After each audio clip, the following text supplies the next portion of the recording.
그 집에서 또 그냥 할까 생각하다가 또 주중에도 교회를 좀 나와서 좀 살펴보고 교회 또 좀 곰팡이 문제 때문에 문제들이 있어서 좀 여러 가지 좀 살펴도 보고 또 교회 오면 또 마음이 편한 것들이 좀 있어요. 그래서 오늘은 또 지난주와 다르게 오늘 이 성전에서 수요 성경 강의를 진행하도록 하겠습니다. 비록 여전히 우리가 이 화면으로만 만날 수밖에 없지만 그럼에도 이 예배를 통해서 우리의 마음의 중심이 하나님 앞에 드려진다면 이 예배 또한 어떠한 형태든지 하나님께서 기뻐 받으시는 예배 될 줄 믿습니다. 우리 같이 그런 마음을 담아서 우리 함께 찬양하도록 하겠습니다. 내가 주인 삼은 모든 건 내려놓고 우리 같이 고백하며 찬양하겠습니다.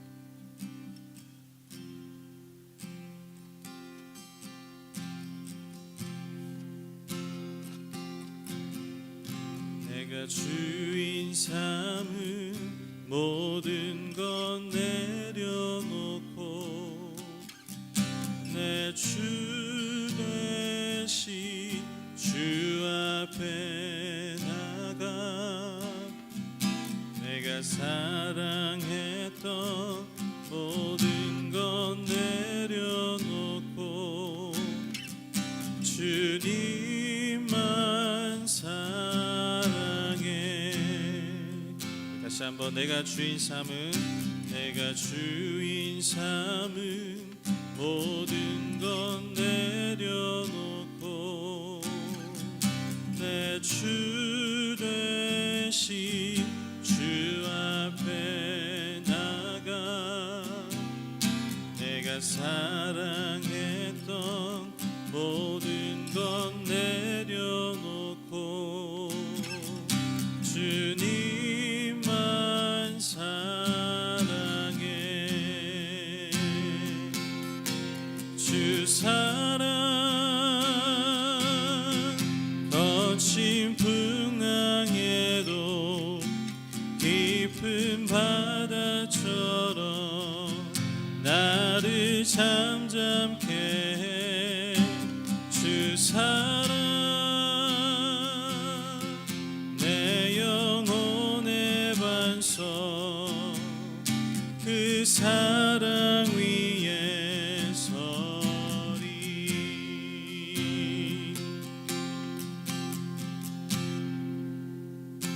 내가 주인 삼은 모든 건 내려놓고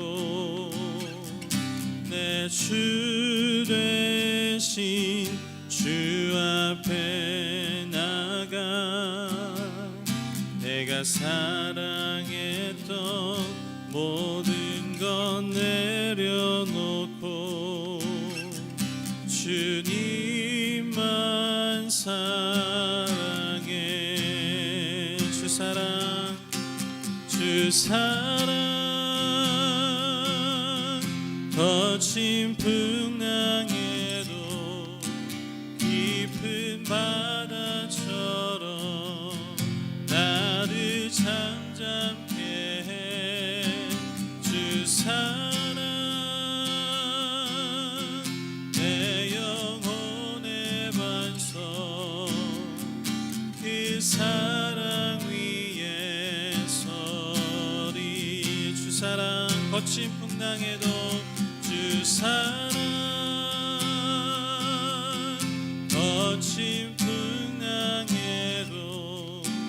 깊은 바다처럼 나를 잠잠케 해. 주 사랑 내 영혼의 반석 그 사랑 위에 서리.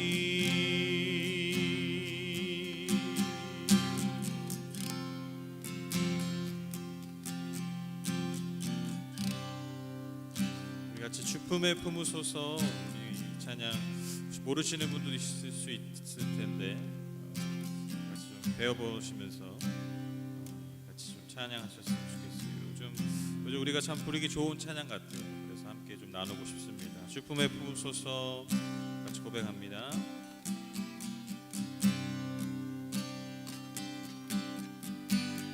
주 품에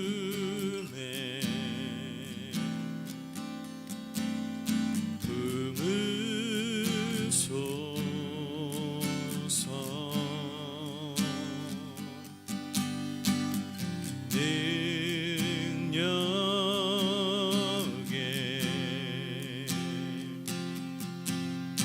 발로 덮으소서 거친 파도 나 향해 와도 주와 함께 날아오르리 폭풍 가운데 나의 영혼 잠잠하게 주를 보리라. 다시 한번 주 품에 품으소서. 주 품에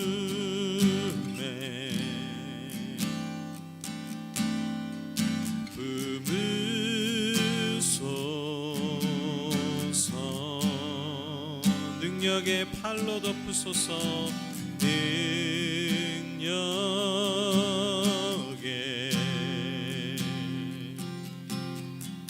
발로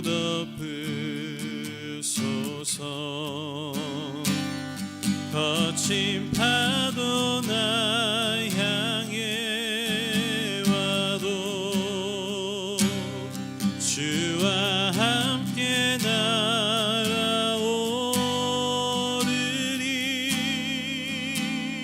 폭풍 가운데 나의 영혼 잠잠하게 주를 보리. 거친 파도 나 향해 와도 주와 함께 날아오르리 폭풍 가운데 나의 영혼 잠잠하게 주를 보리라.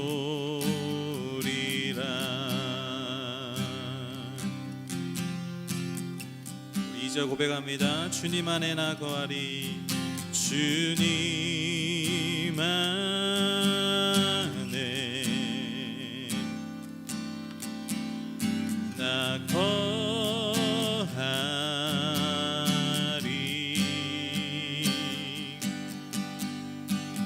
주 능력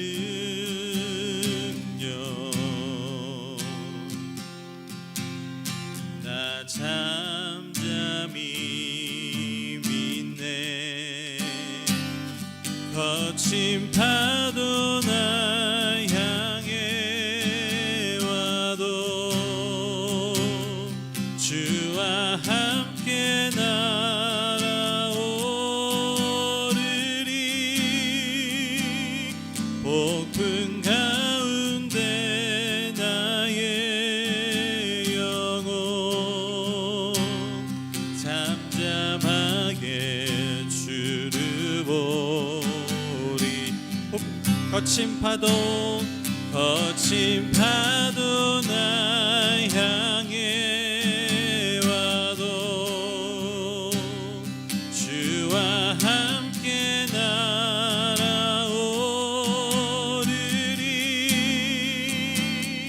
폭풍 가운데 나의 영혼 잠잠하게 주를 보. 우리 마지막으로 고백합니다. 거친 파도 나 향해 와도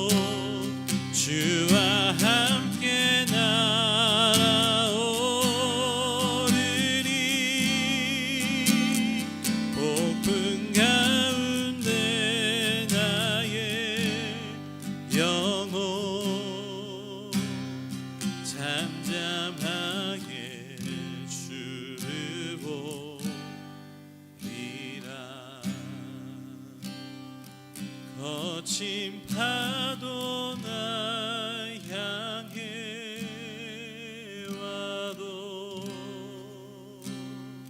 주와 함께 날아오르리.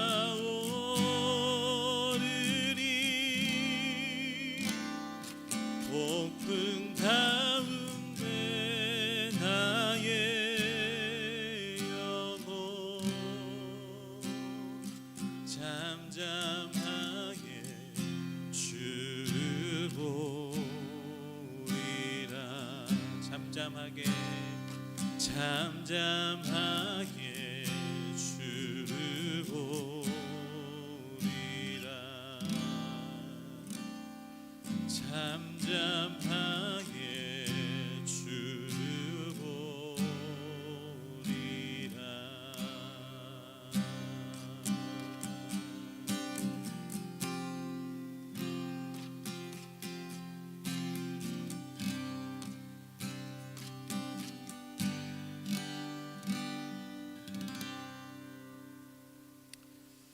아멘.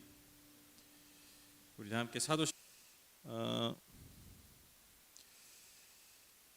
우리가 지난주에 앞서 다윗의 그 어떤 처절한 울부짖음에 대해서 우리가 함께 나눴죠. 비록 자신을 반역한 아들 압살롬이었지만 그 압살롬의 죽음을 너무나 슬퍼하고 너무나 애통했던, 너무나 괴로워했던 그 다윗의 모습, 그 아버지 다윗의 모습을 통해서 그 울부짖음이 곧 우리를 향하신 하나님의 울부짖음이요 아픔임을 우리가 지난주에 함께 나눴습니다. 다윗은 어떻게 보면 우리를 향하신 하나님의 마음, 특별히 계속해서 하나님 앞에 반역하고 스스로 왕이 되려 하는 그런 우리를 향한, 그래서 죽음으로 가고 있는 이 땅을 향한 피조물들을 향한 하나님의 아픔, 그 울부짖음을 어떻게 보면 예표하고 드러내는 그런 모습이었음을 우리가 지난주에 살펴봤습니다. 그런데 오늘 이어지는 본문에서도 다윗은 계속해서 압살롬의 죽음을 슬퍼합니다. 어떻게 보면 그 아비의 마음이 계속해서 절절히 드러나고 있다고 볼 수 있죠. 이러한 다윗의 계속되는 슬픔을 당연히 당시의 군인들이 그 소식을 다 듣게 되었고 요압도 이 소식을 알게 되었죠.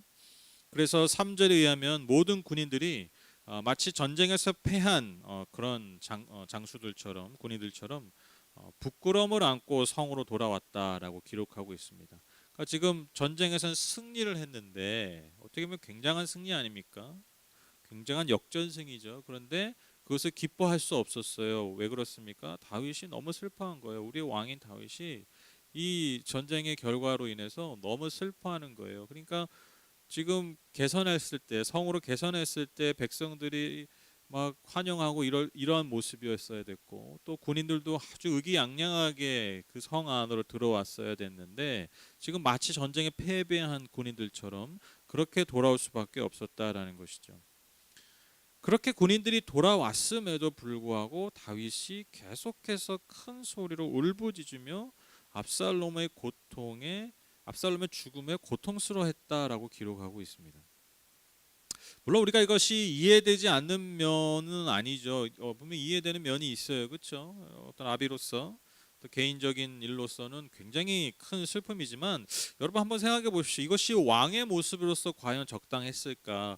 결코 그렇지 않았다라는 것입니다. 분명한 건 목숨을 걸고 싸운 군인들에게는 굉장한 어떤 사기를 저하시키는 그런 왕의 행동이었고, 더 심지어 나아가서 군인들의 어떤 존재를 모욕하는 그런 행위가 될 수 있었다라는 것이죠. 이 사실을 안 요압이 다윗에게 나아가서 직언을 하게 됩니다. 요압이 뭐라고 말하냐면 모든 부하들이 지금 목숨을 걸고 왕과 왕의 가족들의 목숨을 지켰다라는 것이죠. 그런데 지금 왕은 이 모든 군인들을 아주 부끄럽게 만드셨다라고 말하고 있습니다. 어찌하여 반역한 적들은 더 사랑하시고 충성을 바친 부하들은 미워하시는 겁니까? 라고 아주 직설적으로 얘기합니다. 즉 우리는 있으나 마나한 사람입니까? 그래서 아주 결정적인 말을 하죠. 차라리 오늘 압살롬이 살고 우리가 다 죽었다라면 임금님께서 더 기뻐하셨을 겁니다. 아주 빼도 박도 못하는 그런 말을 직언하게 됩니다. 그래서 요압이 제안하죠. 이제 더 늦기 전에 빨리 부하들을 위로하라고 말씀합니다. 그렇지 않으면 군인들은 등을 돌리게 될 것이고 지금까지 다윗 왕이 겪었던 그 어떤 어려움과 고난보다도 더 큰 환난을 당할 것이다. 그렇게 요압이 제언하게 됩니다. 이 요압의 직언 때문에 이제 다윗이 좀 정신이 듭니다. 그래서 다시 왕으로서 위엄을 갖추고 군인들 앞에 서게 됩니다. 이제 다윗은요 슬픔을 뒤로 하고 다시 그가 왕궁으로 귀환하게 된 그 준비를 하게 됩니다. 이게 뭐 단지 뭐 여러분 그렇잖아요. 뭐 내가 왕궁에 쫓겨났다고 해서 다시 돌아간다고 뭐 다시 갔다가 다시 돌아간다고 왕이 회복되는 게 왕권이 회복되는 게 아니에요. 지금 다윗이 다시 환궁하기 위해서 다시 예루살렘으로 돌아가기 위해서 여러 가지 작업들이 필요했어요. 그러한 기록들이 19장 나머지 내용에 이어지고 있습니다. 그러니까 그가 어떻게 예루살렘 귀환을 준비하고 있는가. 먼저 첫 번째로 그가 뭔가를 준비하기 전에 이스라엘 사람들의 반응이 기록되어 있어요. 이스라엘 사람들의 반응. 그러니까 이 압살롬의 죽음 그리고 다윗의 승리에 대한 이스라엘 사람들의 반응. 근데 여기서 말하는 이스라엘 사람들 어떤 사람들이냐면 특별히 지금 그 북쪽을 중심으로 하는 이스라엘 열지파. 이 열지파가 어떻게 먼저 반응했는가를 기록하고 있습니다. 여러분 당시에 이스라엘은요 지파 연합체잖아요, 국가가. 근데 다윗은요 유다 지파 출신이에요. 그래서 유다 지파를 중심으로 이 남쪽 예루살렘 중심으로 형성이 되어 있습니다. 그리고 나머지 열 지파가 이 북쪽을 이렇게 다스리고 있었죠. 그쪽에 이제 거하고 있었는데, 근데 이게 좀 약간 느슨했어요. 그러니까 지금처럼 뭐 여러분 뭐 영원한 갈등이 있고 뭐 그렇지만 여러분 무슨 뭐 나라를 서로 세우겠다 뭐 그러지는 않잖아요, 그렇죠? 근데 거의 이제 그런 수준으로 약간 좀 엉성하게 사실 이렇게 모여 있는 게 당시 이스라엘이었습니다. 그래서 항상 다윗은 무엇을 신경 많이 썼냐면 북쪽에 있는 나머지 열 지파들을 어떻게 계속해서 이 나라 안에 잘 규합해서 이 나라를 통치할까, 그것을 굉장히 신경을 많이 썼어요. 우리가 다윗이 처음에 이스라엘 왕국을 세울 때 그러한 모습들을 많이 볼 수가 있습니다. 그런데 여러분 생각해 보십시오. 다윗이 압살롬에 의해서 축출당한 거예요. 반역을 당한 거예요. 그 모습을 지켜봤을 이스라엘 북쪽에 있는 이스라엘 열지파는 어떠한 감정이었을까요? 어떠한 마음이었을까요? 여러분 북쪽에 있는 열지파는요 사실 사울 편에 가까웠습니다. 다윗, 유다 출신이었던 다윗보다는 사울과 더 가까웠던 사람들이라는 거죠. 그러니까 감정이입이 어떻게 보면 더 사울에게 잘 되는 거예요. 그러니까 여러분 다윗이 지금 나락으로 떨어졌을 때 이스라엘 열지파는 나머지 열지파는 어떻게 보면 다윗을 향한 하나님의 심판으로 봤을 가능성이 많습니다. 그래서 그들은요 언제든지 사실 다윗에게서 마음을 돌릴 수 있는 사람들이었어요. 여러분 다윗이 이제 쫓겨나서 이제 피난을 갈 때 여러분 시므이라는 사람이 사울의 아주 측근이었는데 그 시므이라는 사람이 막 저주를 하잖아요. 여러분 그게 사실 그 이스라엘 열지파의 마음을 대변한 거예요. 그러니까 하나님이 다윗을 심판하셨다. 사울을 축출했기 때문에, 사울에게 반역했기 때문에 다윗이 심판받은 거다. 결국엔 그러한 마음들이 아마 많았을 거라는 거죠. 그런데 여러분 상황이 어떻게 됐습니까? 단숨에 다윗이 역전해서 그 강해 보였던 압살롬을 죽이게 된 거예요. 그러니까 이제 이스라엘 백성들이 이제 혼비백산해서 열 지파가 모두 자기의 처소로, 각 지파의 처소로 도망을 가게 됩니다. 아마도 숨죽이고 이후의 상황을 지켜볼 참이었죠. 다윗이 또 우리를 어떻게 하는 거 아니야? 막 이제 그렇게 생각을 했겠죠. 그런데 그들 사이에서 어떠한 의견이 분분했냐면 다윗을 이제 앞으로 어떻게 인정할 것이냐, 다윗을 어떻게 받아들일 것이냐, 그런 의견이 분분한 거예요. 그런데 다시 그를 왕으로 인정해야 된다라는 세력이 더 우세했습니다. 결정적 이유는 뭐냐면 다윗 왕은 결국 우리를 원수인 그 철천지 원수인 블레셋의 손아귀에서 건져내준 하나님의 기름 부은 왕이었다라는 거예요. 그러니까 물론 어떤 사울에 대한 어떤 악감정도 있었고 여러 가지 문제들이 있었지만 그럼에도 그는 우리의 오랜 원수였던 블레셋으로부터 우리를 구해준 왕이라는 것이죠. 그러니까 우리가 다시 그를 왕으로 받아들여야 된다. 그런 의견이 더 우세했습니다. 이러한 이스라엘 열 지파의 움직임을 감지한 다윗이요, 제사장 사독과 아비아달에게 하나의 임무를 맡기게 됩니다. 그게 뭐냐면 유다 장로들에게 가서 이스라엘 열 지파의 이러한 움직임을 전하는 거예요. 그러니까 다시 다윗을 왕으로 맞아들여야 된다라는 의견이 우세하다. 이러한 의견을 남유다의 장로들에게 전하라는 거예요. 어떠한 메시지를 함께 전하냐면, 아니 지금 이스라엘 열 지파도 우리와 다른 지파 열 지파도 지금 다윗을 다시 왕으로 맞아들이려 하고 있는데, 하물며 우리 나의 친족인 유다 지파 당신들은 지금 뭐 하고 있냐라는 거예요. 빨리 나를 다시 왕으로 세우는 일에 지체하지 말라라는 거예요. 그러니까 제가 아까 말씀드렸다시피 지금 다윗이요, 그냥 왕궁으로 돌아간다고 해서 왕이 되는 게 아니에요. 지금 여러 가지로 흩어져 있는 이스라엘 백성들의 마음, 그 12지파의 마음을 다시 하나로 모았어야 된다는 거예요. 그러니까 여러분, 사실 이 유다 지파 사람들에게 있어서는 굉장히 좀 난감했을 거예요. 왜 그러냐면 여러분, 압살롬이 이미 그들의 마음을 휘어잡았잖아요. 또 순식간에 권력을 찬탈하지 않았습니까? 물론 이제 4년을 준비했지만 백성들이 볼 때는 순식간에 하루아침에 나라가 뒤집힌 거죠. 그런데 당연히 여러분, 유다 지파 사람들에게는요, 압살롬을 따를 수밖에 없죠. 왜? 압살롬이 또 다른 지파 사람이 아니고 이 유다의 아들이래. 다윗의 아들이잖아요. 그러니까 유다 지파예요. 그러니까 뭐 반대할 명분이 없어요. 그리고 뭐 누가 봐도 왕 같은 능력이 있고 또 호감을 샀고, 그러니까 압살롬을 다 추종했을 거라는 거죠. 그러니까 여러분, 근데 이 유다 지파 입장에서 볼 때 지금 얼마나 상황이 난감했겠습니까? 갑자기 또 하루 아침에 다시 승리를 한 거죠. 그러니까 이러지도 못하고 저러지도 못하고 있는 거예요. 그러니까 북이스라엘 북쪽에 있는 열 지파가 더 재빨리 이 자세를 취한 거죠. 그러니까 이런 북이스라엘 열 지파의 이 모습을 통해서 빨리 유다 지파도 나를 왕으로 다시 맞아들여라. 그렇게 지금 사독 제사장과 아비아달을 통해서 그 메시지를 이제 전하게 되는 것이죠. 이처럼 여러분, 지금 이 상황이 여러분 뭐 별것 아닌 상황 같을 수 있지만 이 굉장히 중요한 게 뭐냐면요, 여러분, 다윗이요, 왕궁으로 예루살렘을 다시 귀환하려 할 때 그가 가장 먼저 한 일이 뭐냐라는 거예요. 가장 먼저 한 일이 숙청이 아니라 포용이었다라는 겁니다. 이게 중요한 거예요. 여러분, 그 옛날 뭐 사극이나 그런 거 드라마 보시면, 뭐 사극도 그렇고 뭐 여러 가지 그 어떤 권력자들의 이야기들 이렇게 잘 보시면, 여러분 뭐 왕권이 바뀌거나 지도자들이 바뀌면 제일 먼저 하는 게 뭐예요? 새로운 지도자가 제일 먼저 하는 게 뭡니까? 이전 권력자들과 그 권력자에 붙어서 기생했던 자들을 숙청하는 거죠. 그렇죠? 깨끗이 말살해 버려야 돼요. 왜 그래요? 너무 당연한 거죠.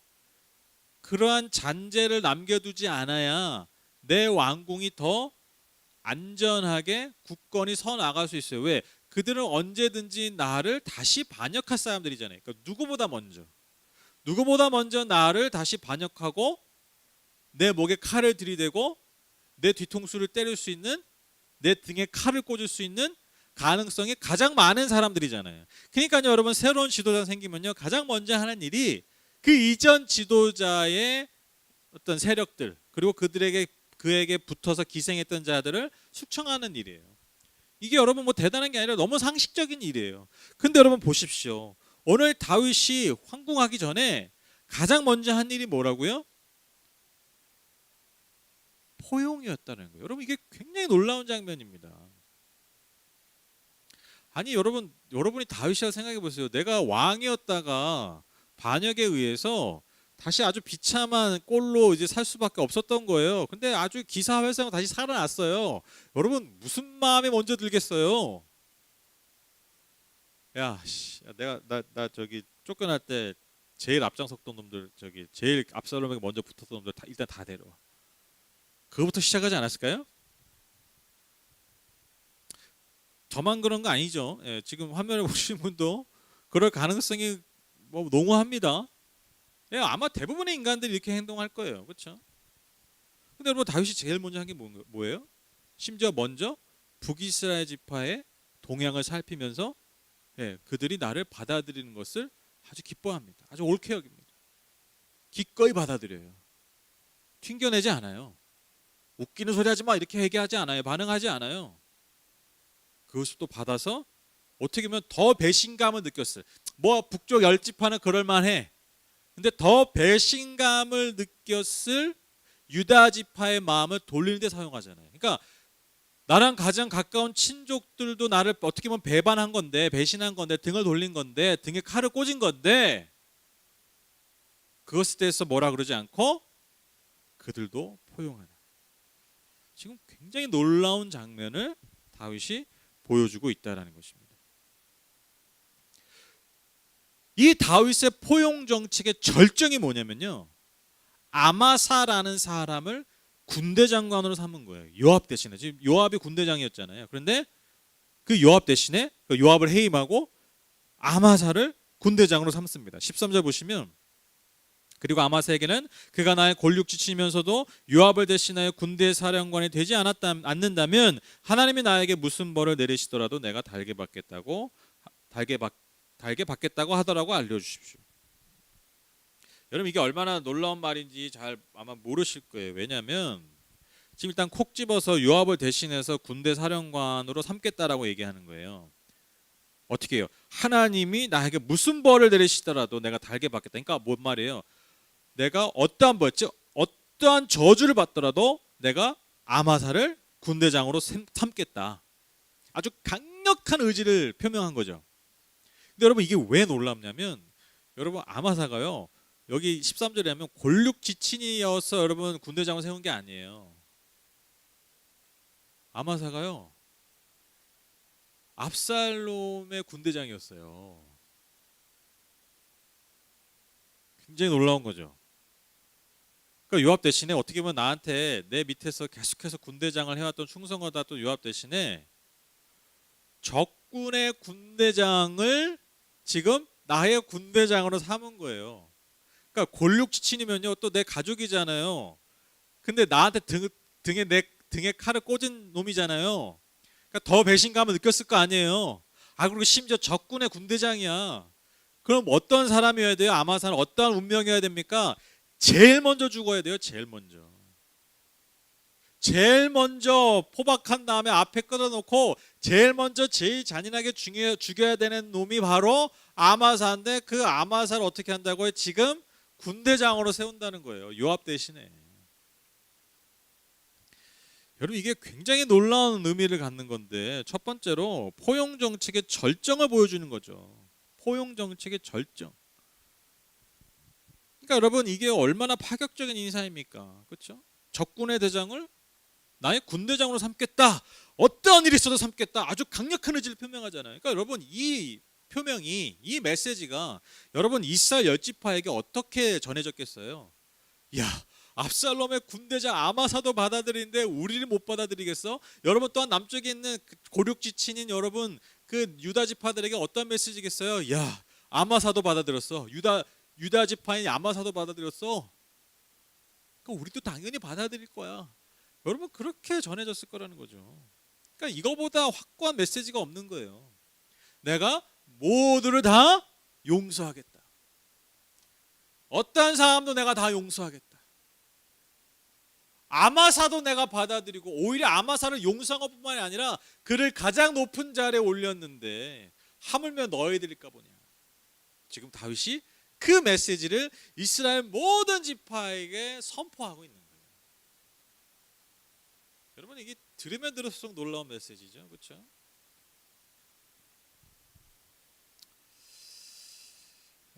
근데 이제 또 이 선포에는 또 요압에 대한 징계가 있죠. 여러분, 요압이 왜 징계를 받습니까? 왜 지금 어떻게 보면 전쟁에 승리한 거잖아요, 그렇죠? 앞장서 나가 승리했는데 지금 승리하자마자 한 게 뭐예요?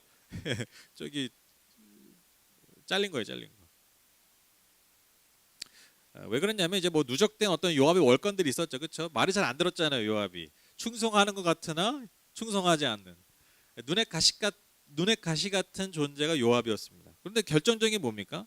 자신의 어떤 간절한 명이었던 압살롬을 살려두라는 그 명을 그가 어겼잖아요. 그러니까요, 여러분, 더 이상 요압이 이 다윗의 이 측근이 될 수가 없는 거예요. 그런데 여러분 이게 또 이제 또 살아남습니다. 이제 다음에 보시면 요압이요 또 이게 아주 질긴 놈이에요. 나중에 또 이게 좀 잘린 것 같지만 다시 살아납니다. 나중에 살펴보겠습니다. 어찌됐건 지금요 요압에 대한 징계를 보면서 압살롬을 죽인 자를 지금 어떻게 보면 끌어내린 거예요. 그러니까 여러분 왕의 명을 이 왕의 마음, 그러니까 왕의 이 포용 정책을 받아들이지 않는 사람은 내가 함께하지 않겠다는 거예요. 대단한 거 아닙니까, 여러분? 그러니까 요압이 지금 압살롬을 죽였잖아요. 그러니까 포용 정책이 아니잖아요. 적을 죽여버린 거죠, 무조건. 그러니까 근데 요압을 그 군대장 자리에서 내려오게 한 거예요. 이 말은 지금 내가 하고 있는 이 포용 정책을 반대하고 오히려 섣불리 적이었던 자들에게 해코지를 하거나 해를 가한다면 내가 가만히 있지 않겠다. 심지어 요압도 떨어뜨려 버린 거잖아요. 아주 강력한 메시지를 보낸 거예요. 그러니까 다시 말씀드립니다. 이게 다윗의 포용 정책의 절정을 보여주고 있다는 거예요. 여러분 이게 이제 오늘 그 본문의 내용인데 그래서 이제 이스라엘 백성들이 이제 다윗을 이제 왕으로 받아들이게 되는데 저는 이 다윗의 이 귀한 이야기 다시 예루살렘에 돌아가려고 하는 준비하는 이 모습 보면서 사실 참 대단하다 다윗이 그런 생각도 들었지만 사실 좀 저는 씁쓸하더라고요. 씁쓸해. 왜냐하면 여러분 이스라엘 백성들이 다 다윗에 칭송하지 않았습니까? 사울은 천명을 죽였고 다윗은 10,000명을 죽였다. 와, 그러면서 다윗의 어떤 그 존재에 대해서 얼마나 열광적 지지를 보냈습니까? 그렇죠? 그런데 지금 다윗이요 하루아침에 자신들에게 마음을 돌린 그 백성들의 마음을 또 다시 돌리려고 하고 있는 이 모습을 보면서 좀 그 노력하는 모습이 굉장히 씁쓸하더라고요. 여러분 다윗이 뭐 배알이 없습니까? 속이 없는 사람입니까? 그러지 않잖아요. 다윗은 인간이잖아요. 이걸 뭐 좋아서 했겠어요? 정말 마음이 동해서 했겠습니까? 그 뭐 인생 무상이다, 뭐 화무 11홍이다, 그렇죠? 화무 11홍, 뭐 건불 10년, 뭐 권력이 뭐 10년 이상 안 가고, 뭐 화무 11홍, 뭐 꽃의 빨간색이 뭐 열흘을 안 간다, 뭐 그런 말 있지 않습니까? 마치 그런 것들을 보여주는 것 같은. 근데 또 그걸 또 붙들기 위해서 또 노력하는. 좀 굉장히 좀 씁쓸하더라고요. 그런데 다윗의 마음을 좀 이렇게 감정이입하면서 이렇게 생각해 보니까요. 제가 지난주에 이어서 다시 한번 이 다윗의 마음이 곧 누구의 마음일까라고 생각해 보니까 이게 하나님의 마음이에요. 이게 하나님. 우리 주님의 마음이 주님의 상황이 꼭 이와 같다라는 거예요. 여러분 다윗이요 성 밖에 쫓겨난 것처럼 그래서 아주 비참한 삶이 된 것처럼 다시 여러분 아시죠? 예수님께서 예루살렘에 입성하셨지만 왕처럼 호산나 다윗의 자손이요 우리를 구원하실 왕이십니다. 막 그렇게 환영을 받았지만 그렇게 칭송을 받았지만 여러분 하루아침에 예수가 성 밖에 쫓겨나서 여러분 십자가에 달려 돌아가시지 않았습니까? 그렇죠? 또 다윗은요 그렇게 백성들의 칭송을 받던 왕이었지만 다윗보다 더 그럴듯해 보이고 더 능력 있어 보이는 그 권세자였던 압살롬이 나타나니까요 하루아침에 그가 버림받지 않았습니까? 여러분 예수님도 마찬가지잖아요. 다윗의 자손 예수여 호산나 막 이랬는데 정말 하루아침에 더 큰 권력자인 종교 지도자들 또 빌라도에게 무력한 모습을 보이니까요. 여러분 하루아침에 예수를 버려버리잖아요. 그게 군중들의 마음이에요. 그게 군중들의 마음. 그게 인간의 마음이라는 거예요. 이게 여러분 단지 이스라엘 백성의 성향입니까? 이스라엘 백성이 약간 좀 늘 이런 놈들이어서 그런 겁니까? 아니죠. 이게 인간이라는 거예요. 이게 저와 여러분의 모습이라는 거예요. 여러분 인간이 어떻습니까? 모든 인간이 어떻습니까? 내 눈앞에 이익에 당장 손해를 줄 것 같은 사람이면요 하루아침에 버리잖아요. 그런데 또 내 눈앞에 이익을 줄 사람인 것 같으면요 하루아침에 뭐가 되는 거예요? 나의 왕 나의 하나님이시여 이렇게 되는 거예요. 나의 왕 나의 하나님이시 이렇게 하다가도 또 나한테 이익을 줄 것 같지 않으면 손해를 줄 것 같으면 하루아침에 버려버리고 또 다른 왕을 찾아 나아가는 절하는 무릎 꿇는 존재들이 바로 우리 인간이라는 거죠. 근데 여러분 우리가 인간관계 하면서 세상을 살면서 사실 이런 부류의 인간이 제일 나쁜 놈들 아닙니까? 그렇죠? 이런 사람이 있으면 진짜 싫잖아요. 그렇죠? 이게 막 드러나 막 너무 싫잖아요. 여러분 이런 사람 절대 가까이 하면 안 되죠. 그렇죠? 이런 사람이 이런 성향이 있는 사람이 어떻게 돼요? 우리가 내가 먼저 버려야 돼요. 내가 먼저 멀리해야 돼요. 절대 이런 사람 가까이 하면 안 돼. 왜? 나도 언제든 버림받을 수 있으니까. 단물 다 빼먹고. 우리가 먼저 거절해야 되고 우리가 먼저 도망가야 되는데 거리를 둬야 되는데 여러분 놀라운 은혜가 뭡니까? 하나님이 이런 인간에게 계속해서 다가오시는 거예요. 그런 우리를 거리를 두고 오히려 그런 우리를 심판하신 게 아니라 마땅히 그러실 수 있는 분이잖아요. 우리를 그런 심판할 수 있는 분이지만 하시는 게 아니라 그래도 다가오시는 거예요. 그러니까 아주 역설적으로 바로 인간의 이러한 연약한 모습, 어떻게 보면 이런 악한 모습이 하나님의 은혜가 다가오는 자리가 되는 거예요. 하나님의 은혜가 작동하는 자리가 되는 거예요. 그렇죠? 인간이 이러니까요. 여러분 예수께서 이 땅에 다가오신 거잖아요. 하나님의 은혜가 예수를 통해 완전히 계시돼 버린 거잖아요. 여러분 이게 놀라운 거 아닙니까? 이게 놀라운 은혜 아닙니까?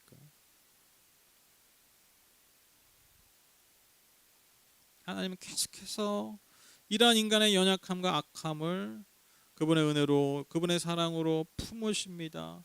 용서하십니다.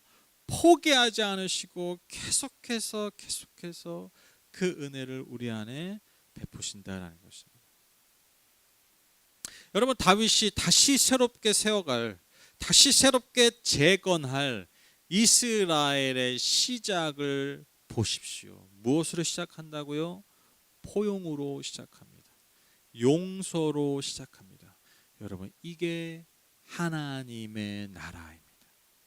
즉 하나님이 우리에게 주실 그 나라, 그 천국을 지금 다윗이 보여주고 있는 거예요.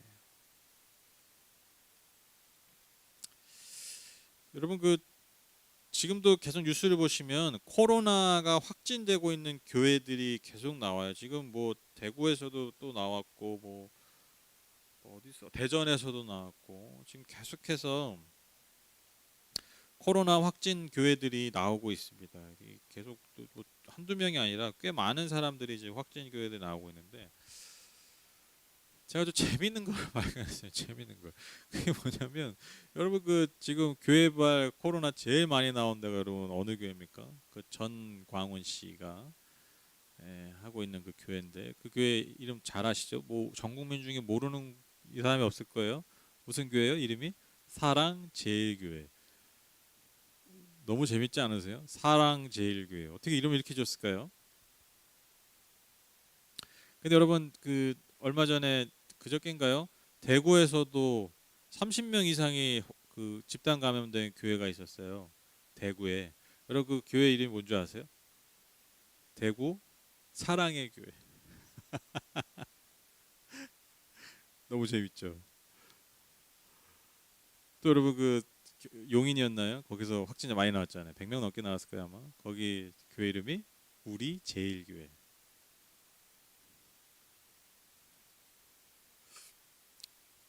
그러니까요. 저는 이게 교회 이름이 이렇게 탁 뜰 때 그 집단 감염 일어난 교회들 이름이 탁 뜰 때 이게 무슨 메시지 같더라고요. 너무 기괴하지 않으세요? 기괴하잖아요. 그렇죠? 근데 그 기괴한 만큼 그게 우리에게 주는 강력한 메시지 같지 않으세요? 사랑 제일 교회인데 어떤 분이 그러더라고요. 사랑 제로 교회라고. 제로 0. 영어로 제로 0이잖아요. 사랑 제로 교회. 재밌는 말. 우리 제일 교회. 이도 역설적으로 보여주. 우리가 제일이야. 우리 제일 꼭 그런 의미는 아니겠지만 그게 막 드러나고 사랑의 교회인데 사랑이 없고. 그러니까 우리 여러분 교회 이름 지을 때 좋은 건 다 갖다 붙이잖아요. 그렇죠? 우리도 하늘법교회 뭐 아주 거창한 막 뜻이 있지 않아요? 제가 설명드렸잖아요. 뭐 하늘에 벗이 되고 막 서로 벗이 되어 뭐 하늘 이루고 뭐 거창한 걸 다 드렸잖아요. 근데 여러분 만약 하늘법교회에서 만약 코로나 확진자 많이 나왔어. 와. 아주 여러분 그 아주 기괴한 만큼 이 현상이 기괴한 만큼 뭔가 하나님 우리에게 주시는 메시지가 더 강렬하게 다가오지 않습니까? 그렇죠? 우리가 아무리 좋은 말을 해도 우리가 아무리 좋은 말을 다 갖다 붙여도 교회로서 그리스도인으로서 우리가 세상을 품지 않는다면 포용하지 않는다면 그들에게 겸손하게 예수가 그러셨던 것처럼 다가가지 않는다면 여러분 오히려 우리 안에 있는 좋아 보이는 것들이요 더 기괴하게 변해버려요.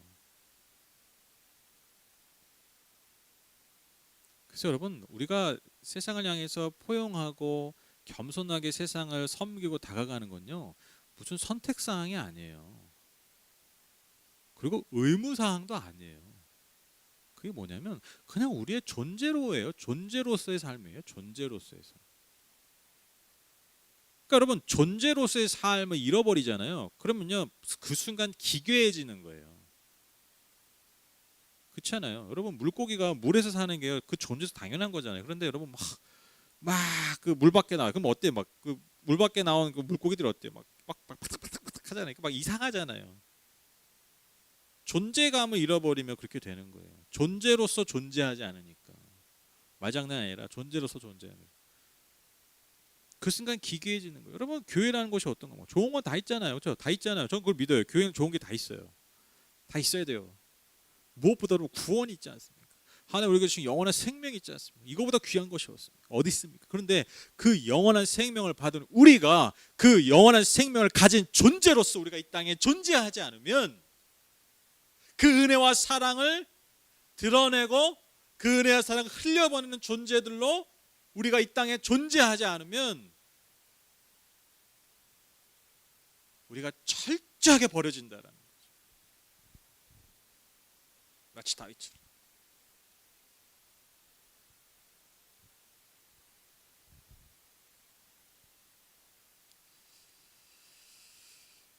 그래서 여러분 다시 말씀드립니다. 우리가 정말 세상을 품지 못하면 포용하지 않으면요 우리가 먼저 다가가고 용서하고 겸손하게 용서하니까 무슨 내가 널 용서한다 뭐 이게 아니라 정말 그들을 받아들이고 겸손하게 섬기지 않으면 여러분 우리가 여러분 세상에 버림받습니다.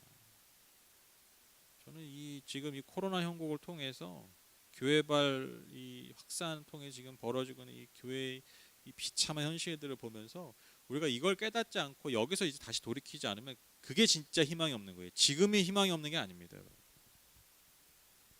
이러한 분명한 하나님의 메시지가 있는데도 우리가 여기서 돌이키지 않으면 여러분 그래서 교회가 희망이 없는 거예요. 그러면 이제 희망이 없는 거예요. 결론을 맺겠습니다. 여러분 잊지 마십시오. 잊지 마십시오. 뭘 잊지 말아야 됩니까? 제일 먼저 잊지 말아야 될 건 저와 여러분이 먼저 하나님이 품으신 존재들이라는 거예요. 이 사실 잊지 마세요. 먼저 품으시고 먼저 다가와 주시고 먼저 용서해 준 존재들 그런 은혜가 우리에게 먼저 있었다는 거예요. 여러분 이 놀라운 은혜를 잊지 마십시오. 다시 기억하십시오. 그리고 이 은혜를 통해서 이 은혜를 힘입어서 여러분 오늘 다윗을 통해 드러난 것처럼 하나님의 사랑의 품으로 하나님의 그 사랑의 포용으로 먼저 다가가고 먼저 섬김으로써 하나님의 나라를 지금 무너져버린 마치 다윗이 여러분 쫓겨나서 완전히 쫓겨난 거잖아요. 그렇죠? 근데 다시 세우잖아요. 그 시작을 뭘로 했다고요? 포용을 했다고요. 그러니까 우리가 다시 이 다윗처럼 이 버려져 버린 무너져 버린 이 교회 이 하나님의 나라를 다시 새롭게 세워 나아가는 저와 여러분 그리고 우리 하늘복교회 되기를 간절히 소망합니다. 제가 기도하겠습니다. 하나님 감사합니다. 참 어떻게 보면 그러려고 그런 건 아닌데 참 매주 주시는 말씀이 지금 이 상황을 통과하고 있는 우리 교회와 또 성도들에게 그리스도인에게 주시는 말씀 같습니다. 지금 마치 쫓겨난 다윗처럼 버림받은 다윗처럼 한국 교회 상황이 그렇습니다. 다 뺏겨버리고 완전히 이 세상에서 버려진 존재들이 되었습니다. 주님, 그러나 우리가 거기서 낙심하고 거기서 주저앉아 있지 말고 오늘 우리에게 주신 말씀을 기억함으로써 주여 다시 하나님의 나라를 다시 새롭게 세워나가는 우리 모두 되게 하여 주시옵소서. 하나님, 하나님의 나라는 힘으로 되는 것이 아닙니다. 우리의 재주로 되는 것이 아닙니다. 세상에 있는 수많은 좋은 도구들로 되는 것이 아닙니다. 주님의 마음으로 시작하는 것입니다. 용서의 마음, 포용의 마음, 섬김의 마음으로 그 삶으로 그 존재들로 하나님의 나라는 다시 세워져 갈 수 있습니다. 하나님, 우리가 이 사실을 새롭게 날마다 기억하면서 그렇게 무너져 버린 이 땅의 교회들, 이 땅의 하나님 나라를 다시 세워가는 하나님의 자녀들이 다 될 수 있도록 주님 축복하여 주시옵소서. 하나님, 오늘도 주신 애 감사해서 예물을 드립니다. 기쁜 마음으로 감사한 마음으로 드리오니 주님께서 흠양해 주셔서 주님만이 주실 수 있는 은혜와 복으로 넘치도록 채워 주시옵소서. 예수님의 이름으로 기도드렸습니다. 아멘.